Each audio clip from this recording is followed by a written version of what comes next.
নমস্কার, আমার 24-এ আমি মৌপি আপনাদের সবাইকে স্বাগত জানাই। ঠিক এক সপ্তাহ আগে গত বুধবার মুখ্যমন্ত্রী মমতা বন্দ্যোপাধ্যায় তিনি টাউন হলে বেসরকারি হাসপাতাল কর্তৃপক্ষকে কড়া বার্তা দিয়েছিলেন এবং সেই ঘোষণা মতোই তিনি এবার আইনের যে বেরি সেটাকেও আরও কঠোর করছেন, যাতে কোনোভাবেই বেসরকারি হাসপাতালের দায়িত্ব জ্ঞানহীনতার শিকার কেউ না হয়।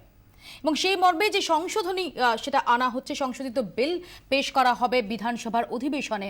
কি রয়েছে সেই বিলে, কতটা কার্যকরী হবে এই আইনি প্রয়াস, এবং এর পাশাপাশি বিভিন্ন মহল তাদেরই বা কি বক্তব্য, সেটা আমরা আজকে বুঝে নেওয়ার চেষ্টা করবো। আমাদের সঙ্গে স্টুডিওতে যারা উপস্থিত রয়েছেন তাদের সঙ্গে পরিচয় করিয়ে দিই। রয়েছেন তৃণমূল কংগ্রেস নেতা নির্বেদ রায়, আমাদের সঙ্গে রয়েছেন কল্লোল দত্ত বণিক সভার প্রতিনিধি, এবং আমাদের সঙ্গে রয়েছেন রেজাউল করিম চিকিৎসক সংগঠনের নেতা। আর সরাসরি আমাদের সঙ্গে যোগ দিয়েছেন বিশিষ্ট চিকিৎসক ডক্টর কুণাল সরকার। ডক্টর সরকার, মৌপি আপনাকে স্বাগত জানাচ্ছি 24 ঘন্টা স্টুডিও থেকে। আমরা আসবো আলোচনায়, তার আগে একবার দেখে নিই বেসরকারি হাসপাতালগুলিকে নিয়মে বাঁধতে করা আইনের রাস্তায় মুখ্যমন্ত্রী। শুক্রবারই বিধানসভায় আসছে বিল। সাধারণ মানুষের স্বার্থে পান থেকে চুন খসলে রাখা হচ্ছে কড়া শাস্তির ব্যবস্থা। চিকিৎসার নামে সাধারণ মানুষকে সর্বশান্ত করার ব্যবসা আর চলবে না। বেসরকারি হাসপাতালকে সতর্ক করে দিয়েছেন মমতা বন্দ্যোপাধ্যায়। মুখে যা বলেছেন, এবার মুখ্যমন্ত্রী কাজেও তা করে দেখাতে চলেছেন। এজন্য বিধানসভায় পাশ হতে চলেছে কড়া আইন। সাধারণ মানুষের অভিযোগ ধরে ধরে দাওয়াইয়ের ব্যবস্থা রাখা হচ্ছে সংশোধনী আইনে। অভিযোগ 1, বেসরকারি হাসপাতালে পরীক্ষা নিরীক্ষার লাগাম ছাড়া খরচ। দাওয়াই 1, জেনারেল বেড হোক বা আইসিইউ, এইচডিইউ, পরীক্ষার খরচ একই থাকবে। অভিযোগ 2, দরকার না থাকলেও বিল বাড়াতে বাড়তি টেস্ট। দাওয়াই 2, রোগীর বাড়ির লোকের সম্মতি ছাড়া ইচ্ছে মতো টেস্ট করা যাবে না। অভিযোগ 3, প্যাকেজের মূল্যের চেয়ে বহুগুণ বেশি ফাইনাল বিল। দাওয়াই 3, প্যাকেজে ঘোষিত মূল্যের বাইরে বাড়তি টাকা নেওয়া যাবে না। অভিযোগ 4, বেডে ডাক্তারের বারবার ভিজিট, একাধিক বিশেষজ্ঞ চিকিৎসকের পরামর্শ নেওয়ার কথা বলে বাড়তি টাকা আদায়। দাওয়াই 4, কোন চিকিৎসককে কেন কখন প্রয়োজন তা রোগীর বাড়ির লোককে না জানিয়ে স্পেশালিস্ট ডাকা যাবে না। অভিযোগ 5, এমার্জেন্সি থেকে রোগী ফেরত। দাওয়াই 5, জরুরি বিভাগে রোগী এলে বিনা পয়সায় ন্যূনতম চিকিৎসা শুরু। অভিযোগ 6, টাকা আদায়ে আটকে রাখা হয় মরদেহ।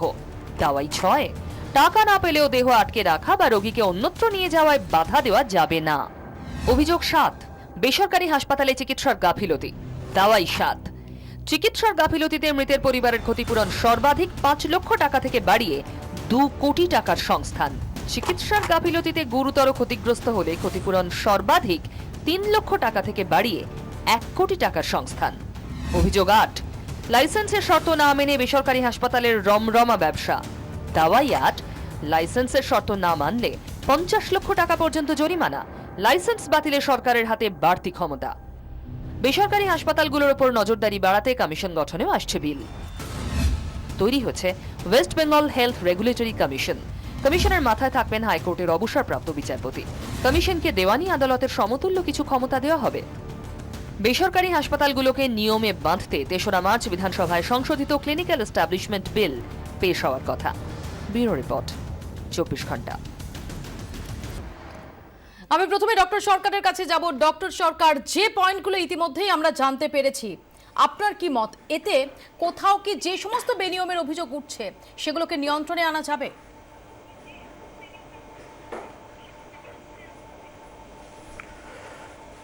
মৌপিয়া, আমরা যে কতগুলো নিয়মের কথা শুনলাম, আমার মনে হয় নিশ্চয়ই প্রথমত সার্বিকভাবে যে সুবিধাটা আমার মনে হয় ডাক্তারদের হবে, পেশেন্টদের হবে, সেটা হলো যে আমরা সবাই হয়তো খানিকটা আমাদের পারস্পরিক বিশ্বাসের জায়গা খুঁজে পাবো, যে আমাদের একটা তদারকি বা আমাদের যেটাকে অম্বাডসম্যান বলে বা সেই টাইপের একটা রেগুলেটরি বডি যদি আমাদের হাতে থাকে, তাহলে সব সময় একটা সন্দেহের যে পরিবেশ সৃষ্টি হয়, একটা অবিশ্বাসের যে পরিবেশ সৃষ্টি হয় বা বর্তমানে হয়েছে, সেখান থেকে এই জিনিসগুলো হয়তো একটা ক্ল্যারিফাই করার, একটা বোঝাপড়ার জায়গায় সেখানে যাওয়া যাবে। আর যে যে অনিয়ম বা বেনিয়মের কথাগুলো আজকে স্বাস্থ্য আধিকারিকদের, মুখ্যমন্ত্রীর চোখে যেগুলো পড়েছে, নিশ্চয়ই সে বিষয়ে কোনো তর্কাতর্কির প্রশ্ন এখানে আসে না। এবং সেই জায়গাগুলো সমস্ত প্রাইভেট হসপিটাল, সমস্ত প্রাইভেট হেলথ এস্টাবলিশমেন্টের একত্রে নিজেদের খানিকটা আত্মবিশ্লেষণ করে সেই সমস্ত ফাঁকফোকরগুলো ভরাট করে নেবার সময় এসেছে। এবং একাধিকবার আমরা ডাক্তার হিসেবে আমরা বলেছি যে হয়তো এতটা সংঘর্ষের মধ্যে না হয়েও আজকে যারা সরকারি চিকিৎসা ব্যবস্থার বাইরে আছেন তারা হয়তো অনেকটা আগেই নিজেরা একত্রে খানিকটা চিন্তা ভাবনা করে এই অনেক যে আমাদের মধ্যে ত্রুটি বলুন বা এক্সট্রা বিলিং বা চার্জের যে ব্যবস্থাগুলো আছে এগুলোকে হয়তো এই সরকারি শাসন আসার আগেই আমরা অনেকটা ঠিক করে নিতে পারতাম। কিন্তু এটা আমাদের সামগ্রিক প্রাইভেট সিস্টেমের একটা অক্ষমতা যে আমরা সময় মতো এবং সুযোগ মতো নিজেদের সেই আত্মবিশ্লেষণটা করে উঠতে পারি। আমি আসবো ডক্টর সরকার আপনার কাছে, আমি এখানেই আসবো কল্লোল বাবুর কাছে। কল্লোল বাবু, কোথাও কি অর্থাৎ সবাই উইন উইন সিচুয়েশনে থাকবে যদি এটা কার্যকরী হয়? অবশ্যই। প্রথমেই বলি যে একটা বেশ কিছুদিন আগে একটা এরকম অ্যাসোসিয়েশন তৈরি হয়েছিল যেখানে এই ধরনের আলোচনা হয়েছিল যে রেটগুলো কি হবে, একটা ফিক্স করার ব্যাপার ছিল। কিন্তু এই এত হসপিটাল এখন কলকাতা শহরে এসে গেছে, প্রত্যেকেই চেষ্টা করছে যে কী করে কত বেশি পেশেন্ট পাওয়া যায়। And the lot of investment has gone in this হসপিটালে। বেশ আমার তো মনে হয় 1000 কোটি টাকা মতো ইনভেস্ট হয়ে গেছে যতগুলো হসপিটাল এসছে, এবং প্রত্যেকেই চেষ্টা করছে যে কী করে কুইকলি রিকভারি করা যায়, মানে ক্যাপিটাল ইনভেস্টমেন্ট যেটা হয়েছে সেখান থেকে কি how to get back the money ফাস্টার। সেটা করতে গিয়ে এটা একটা জড়িয়ে গেছে নিজেদের বিরুদ্ধে আলোচনা করে, যেটা ডক্টর সরকার বললেন যে এটা আলোচনা করে আগেই এটাকে শুধরে নেওয়া যেত সরকারি। তবে একটা ভালোই হয়েছে সরকার যখন এটাতে পদক্ষেপ করেছে, নিচ্ছে, এবং ঠিক কথা যে এটা যদি কমিশন থাকে, একটা রেগুলেটরি বডি যদি থাকে তাহলে কিছুটা রেগুলেট হবে। এখন প্রশ্ন হচ্ছে কি বিলটা তো এখনো বোধহয় আসেনি, এটা কিছু হয়তো বা সংশোধনী হয়তো বা আসবে, আমাদের দেখতে হবে ফাইনালি বিলটা কী ধরনের আসে। কয়েকটা জায়গায় বোধহয় একটুখানি দরকার আছে ইমার্জেন্সি কেসে, যদি গভীর রাতে কোনো ইমার্জেন্সি হয়, কারো যদি একটা টেস্ট করার দরকার পড়ে বা কাউকে যদি কোনো স্পেশালিস্ট ডাকতে হয়, বাড়ির লোককে যদি আমি না পাই কি করব? আমি কি ওয়েট করব সে আসবে দেখবে, একটা রিপোর্ট আমার ইমিডিয়েটলি অনেক সময় দরকার পড়ে যে ইমিডিয়েটলি একটা রিপোর্ট করতে হবে, একটা কিছু অ্যাকশন নিতে হবে, সেটা বোধহয় একটুখানি প্রবলেম ক্রিয়েট করতে পারে। যে আমার যেটা এটা যতখানি দেখলাম এখন পর্যন্ত তাতে মনে হয় that can get little bit of confusion. হ্যাঁ ডক্টর সরকার, মপি একটা কথা আমি বলি যে আমরা যেরকম এই ক্লিনিক্যাল এস্টাবলিশমেন্ট অ্যাক্ট বা তার যে একটা পরিবর্তিত ভার্সন আমরা দেখব, সেই রকম আমাদের মনে রাখতে হবে যে গত এক দশকের মধ্যে ভারতবর্ষে একটা সংস্থা এসেছে যেটাকে বলে national accreditation board for hospitals, এবং কলকাতার বর্তমানে প্রায় প্রত্যেকটি মেজর হসপিটাল এই NABH বা ন্যাশনাল অ্যাক্রেডিটেশন বোর্ড দ্বারা স্বীকৃত। এবং আজকে যে পয়েন্টগুলো আমরা আলোচনা করছি যে কোথায় ইনভেস্টিগেশন হবে, কখন রোগীদের পরিবারকে জানাতে হবে, কোথায় তাদের কনসেন্ট নিতে হবে, রুগীকে ভেন্টিলেট করব কিনা, স্পেশালিস্ট রেফারেল হবে কিনা, তো এই অনেকগুলো পয়েন্ট অলরেডি সেই অ্যাক্টের মধ্যে বলা আছে। তবুও দ্বিতীয়বার বললে বা আর একটা সংশোধনীর মধ্যে যেটা আসে তাতে ক্ষতি নেই।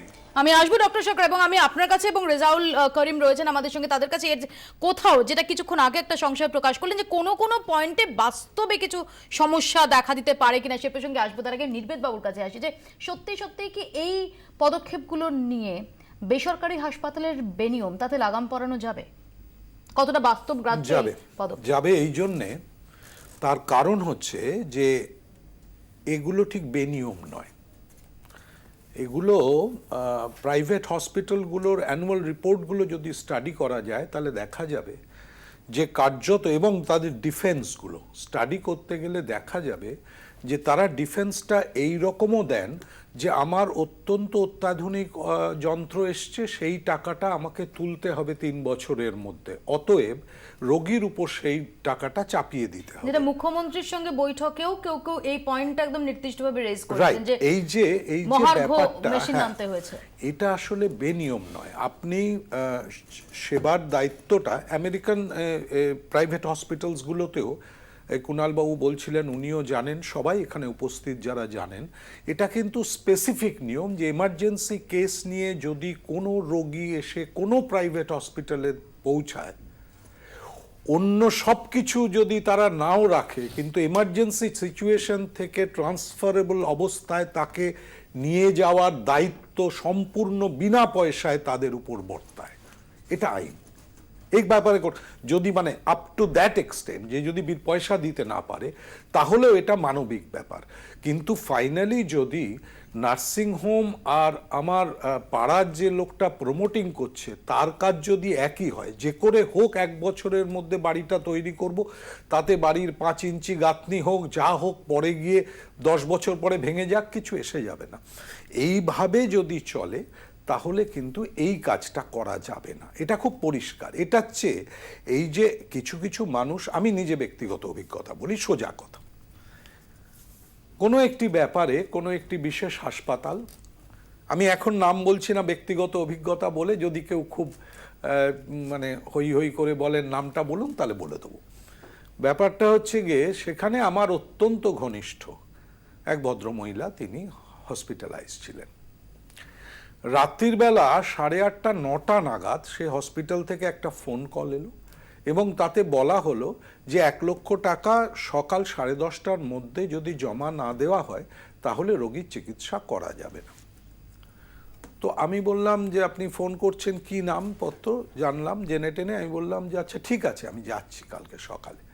তো আমি গেছি যখন, তখন আমার সঙ্গে দেখা করতে, রোগীর সঙ্গে দেখা করতে 2জন সাংবাদিক ছিলেন। তো তারাও গিয়ে উপস্থিত হলেন এবং তার সিইওর সঙ্গে আমিও দেখা করলাম। আমি বললাম যে তো সকালবেলা থেকে এইটুকু সময়ের মধ্যে তো ব্যাংক খোলেনি, তো আমার বাড়িতে এরকম নগদ টাকা নেই, তো আমি কি করব, তাহলে কি বন্ধ হয়ে যাবে? তখন উনি আমাকে দেখে বললেন, ও আপনার ব্যাপার, আমি তো বুঝতে পারিনি, অর্থাৎ আমার ব্যাপারে অন্যের ব্যাপার হলে অসুবিধা হতো না। এবার কি হলো, এবার যেটা হলো, এবার ওই যে ছেলেটি এবং তার সঙ্গে আরেকটি ছেলে ছিল, তাদের 2জনকে ডাকা হলো, ডেকে তাদের চূড়ান্তভাবে খুব গালি দেওয়া হলো। তা আমি একটু আর থাকতে পারলাম না। আমি বললাম 32 বছর সরকারি জায়গায়, একটু বড় জায়গাতেই কাজ করেছি, আমি এগুলো জানি। ও কখনো আমাকে ফোন করতে আসবে না যদি না আপনি নির্দেশ দেন। সুতরাং ওকে কেন বলছেন? এই ঘটনা আপনি ফেস করেছেন বিভিন্ন জায়গা থেকে, সাধারণ মানুষ বিশেষ করে যাদের হয়তো সেই পরিস্থিতিটা নেই, সেই ব্যাকগ্রাউন্ডটা নেই, তাদের সেই সময় অসহায় হয়ে থাকতে হচ্ছে। আমি এখানে একটু ডক্টর করিমের কাছে আসবো। ডক্টর করিম, যে কিছু সমস্যার সম্পর্কে একটা সংশয় ওয়েলকাম করে বললেন যে সত্যি সত্যি চিকিৎসাটা যেমন চিকিৎসক বা হাসপাতাল কর্তৃপক্ষের থাকবে, তেমন একই সঙ্গে সেটা আরো কমিউনিকেটিভ হবে, সেটা প্রতি পদে পদে একটা অনুমতি সাপেক্ষ পেশেন্ট পার্টির বা তাদের জানাতে হবে, তাদের কনফিডেন্সে নিতে হবে। সত্যি কাজের সময়, বিশেষ করে মুমূর্ষু রোগীর সময়, কোথাও কি সেখানে সেটা সবসময় প্রত্যেকটা স্টেপে সম্ভব? দেখুন, ডক্টর সরকার বড় হাসপাতালের ভাইস প্রেসিডেন্ট এবং ডাক্তার, তিনি অনেকটাই বলেছেন। আমার সেটা নিয়ে কোনো বক্তব্য নেই। একটা জিনিস আমরা সবসময় দেখি, আমার একটা ব্যক্তিগত অভিজ্ঞতা দিয়ে বলছি, ওনার হাসপাতালে আমার মা ভর্তি ছিলেন। রাত 3টের সময় আমাকে ফোন করে জিজ্ঞেস করলেন যে আপনার মাকে ভেন্টিলেট করবো কি করবো না। কাজেই দিস ইজ অ্যাকসেপ্টেড ফ্যাক্ট যে এটা জিজ্ঞেস করা হয়, বিলে এটা নতুন কিছু ওনারা বলছেন না। কথা হচ্ছে যে একটা জিনিস নিয়ে আমার সেটা তো আইডিয়াল সিচুয়েশনে না না ইন এনি সিচুয়েশন, কিন্তু ভুরি ভুরি অভিযোগ থাকে যেখানে পেশেন্ট পার্টি তারা বলেন তারা অভিযোগ করেন, তারা জানতে পারেন না। লেট মি ক্ল্যারিফাই, 14-15 সালের পরে হেলথ অন দ্য মার্চ রিপোর্টটা বেরোয়নি, কাজে আমি 15-16 তথ্য জানি না। 14-15 সালে আমার কাছে যেটা তথ্য আছে, পশ্চিম বাংলার বিভিন্ন হাসপাতালে 1 কোটি মানুষের চিকিৎসা হয়েছে। এই 1 কোটি মানুষের মধ্যে কতজন কমপ্লেন করেছে? আপনি যদি ওটা কোনো চিকিৎসা হয়েছে 1 কোটি, সরকার এবং বেসরকারি মিলিয়ে বলুন 1 কোটি মানুষের চিকিৎসা হয়েছে, আউটডোর এবং ইনডোর মিলিয়ে অসম্ভব কম। আমি নির্বেদ্য আমি আসছি, সমস্ত কিছু মিলিয়ে প্রাইভেট এবং সরকার মিলিয়ে টোটাল 1 কোটি মানুষের চিকিৎসা হয়েছে। একটা বিরাট অংশের মানুষ ভর্তিও হয়েছে। তাদের কতজনের কমপ্লেন পাওয়া গেছে? কাজে যদি কমপ্লেনের হিসেব করেন তা that doesn't come in any statistically significant percentage. এখানে একটা কথা, সেটা কি সত্যি স্যার আমার একটা কথা আমি কাইন্ডলি বলি না, আমি একটু অন্য আদারওয়াইজ ইন্টারফেয়ার করি না, এখানে হ্যাঁ বলেনি না। আমি যেটা বলতে চাইছিলাম সেটা কি আচ্ছা কুণালদা বলবেন? নির্বেদবাবু বললাম তারপর আচ্ছা, আমি বলতে চাইছি যেটা, যে কমপ্লেনটা তো আত্মীয় স্বজনের কাছে করাচ্ছিল, আর কার কাছে করাচ্ছিল? সরকারের কাছে রোজ গিয়ে কমপ্লেন করা যায় না, না, সরকারের এই যে কাছে আপনার কাছে আপনার তাহলে কমিশন বসিয়ে ডক্টর কোনো সরকার লাভ কিছু হবে না। বলছেন, হ্যাঁ ডক্টর সরকার আপনি please। জাস্ট একটা জিনিস ভাবুন ডক্টর সরকার, please, যে এটাকে এক বিরতি সেকেন্ড দেওয়ার একটা পর। কথা বলি আমি দেখুন, ছেড়ে দিচ্ছি যে আজকে ভাবুন যে প্রাইভেট হসপিটাল একটা পাবলিক হসপিটালের থেকে কত গুণ বেশি নিতে পারে।